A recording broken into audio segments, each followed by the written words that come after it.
Hopefully people will be awake, but the twist hopefully will keep them awake. I'll say, hang in there, because after the first hour, it's like twist, twist, twist, twist.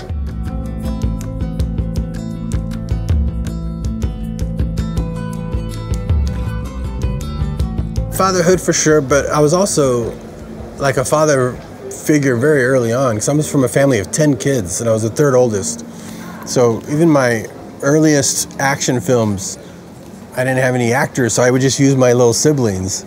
And that's how I discovered that little kids doing action was a winning formula. I'd win all the festivals I would send this thing to, comedy and action. So I thought someday I want to make a movie with little kids doing action. That's how I did Spy Kids later.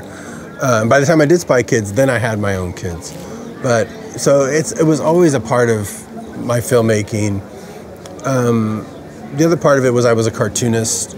So even movies like Mariachi and Desperado were very, before I had kids, they're very playful because of the kid-like quality of the cartoonist side. So all that kind of goes together. So I think that always affected my filmmaking, both having kids that keep that spirit alive, but also that I had a childlike heart at the beginning, because I was always a cartoonist, always drawing. And never really did, even my horror films or comedies, you know, like Dusk Till Dawn, it's not really it's more like a comedy than a horror film. You know? Vertigo, because Vertigo had just come out. They had just rediscovered it, because it had kind of been a lost Hitchcock film, and they restored it, and they did a big DVD release of it, and I was watching it, because I always grew up with his movies. I loved his movies, and I thought, I always want to do a Hitchcock type film. Maybe someday, I didn't think I would do it right then, but I thought someday I'll do a Hitchcock film. But I came up with the story right away, and the title, because he always has great one-word titles, Psycho, Vertigo, Spellbound. And I thought, Hypnotic's a good title, but what does it mean? And I thought, oh, it's a guy you can't catch. That's a great villain. You know, you always want to come up with like the Terminator is a great villain. You can't stop him. Well, Hypnotic is like a great villain. You can't catch him. So I thought, this guy can't be caught. That's a cool idea. And if a cop's trying to catch him and can't, and he could affect his own mind, that could be a good mix. And also because I like filmmaking, movies about filmmaking. I didn't want to make a movie about filmmaking so much, but this is a way to do it, because it's what we do as filmmakers. We build sets and get actors and have them say lines and make you believe enough what you're watching that you attach emotionally to it and laugh or get scared or tell your friends to go see it. And so I thought, I'm going to do that within the movie, have this meta, stepping back the layers, sets, and feeling like oh, I knew this was going to happen, but I didn't know I was going to get hypnotized too. So that's part of what an audience wants. They want escapism. They want to escape the world. They want to believe that these characters are real. If you do it really well, they love your characters so much, those characters are closer to them than their own friends sometimes. You know, they're more real to them than their own friends. So that's a pretty exciting relationship filmmaker has with the audience in this hypnotic spell that you try to create. So I think that's what kept me wanting to make it even after so many years. I thought, I still want to do that because I like that.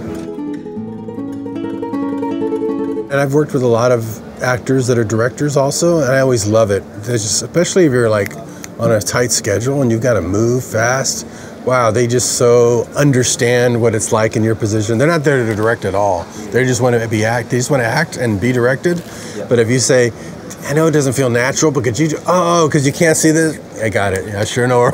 They don't even ask why you want something. They know because they've been in that position, and so you can move so fast. And he was also from the '90s independent film scene, so we had to shoot the movie very quickly. He was totally into it. He liked moving fast like the old days, like we used to do, 30 years ago. Yeah, I wasn't sure. I hadn't done one of these movies before, and I thought I had a version, an older script, which we just didn't have the time to do, where there was more twist even earlier, even like in the first hour. Every 10 minutes there would be like a big twist, where you didn't know that the powers kept escalating. And that was pretty fun, but I ended up extending the bank sequence was the first 10 minutes. Now it's like the first 20 minutes. So, but I knew once the big twist started happening, there were several in a row. I just thought, I just want to make sure, I want to make sure I cover all my bases so no one's confused by the end in a bad way. You know, they're not like, I still don't get it, you know, because then that might not be as satisfying. No, but I definitely still watch films. I still go to we have a great movie theater in Austin that's now moved around the country, the Alamo Draft House, where you eat and watch movies, and they curate really cool movies. They bring back old movies. They're a real film. A friend of mine has this chain now it's a chain. And my whole family loves to go see movies on the big screen there because it's a whole experience and it's always cool stuff.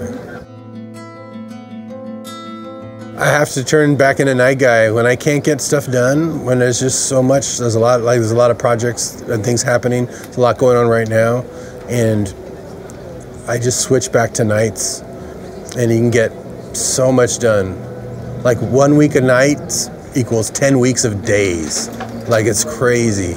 And you just switch, and no one's can email you or text you because it's the middle of the night, so you get time. When I've had to go back to a day schedule, it always surprised me. You know, I always wonder, how does anyone get anything done on a day schedule? It's impossible. Yeah. You just can't, especially on projects where you have to have a consistent focus on them.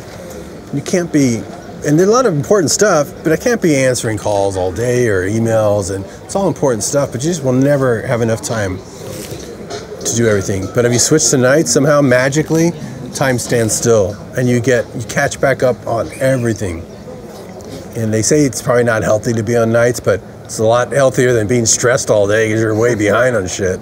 So I totally subscribe to the complete 180 degrees going on full nights. Gets so much done. It's like magic. It's like a superpower. The best, yeah, this is the best. I love that. Hopefully people, I mean, I was still up till 5 this morning, so hopefully people will be awake, but the twist hopefully will keep them awake. I'll say, hang in there, because after the first hour, it's like twist, twist, twist, twist. I did a midnight screening here for Desperado, but I think my favorite was the first time I did the red carpet for a prime slot for Sin City.